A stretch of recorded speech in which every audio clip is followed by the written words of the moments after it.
Marami pong hanggang ngayon, maraming mga Pilipino ang ayaw magsimba dahil sila daw ay makasalanan. Bay, sino bang hindi? All the more na nagkakasala ka, all the more na mas dapat kang lumapit sa Panginoon. At yun din ang paanyaya sa ating lahat. I came here, yes, Jesus sits with the sinners, but He does not affirm their sins. Hindi niya binless yung chains of sin, yung kadena ng kasalanan na umaalipin sa atin. Jesus came here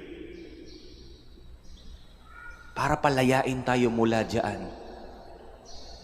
At patuloy tayong inaanyayahan, come, follow me, repent, do not stay where you are.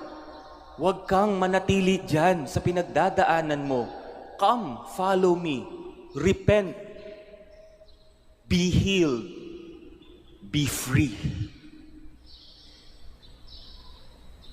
So, hindi lang to laging, Lord, kaawaan mo ako. No. Come, follow me. Be healed. Be transformed. Sa bawat araw na na-encounter natin ng Diyos, sa ating pagsisimba, sa ating pilgrimage, sa ating pananalangin, sa ating paggawa ng mabuti, sa ating pagfa-fasting, the invitation remains, come, follow me. Ano man yung kinalalagakan mo ngayon, the invitation remains, come, follow me. And the Lord came here to heal us, to free us from our sins, not to affirm our pride, not to affirm our selfishness, not to affirm our inordinate desires.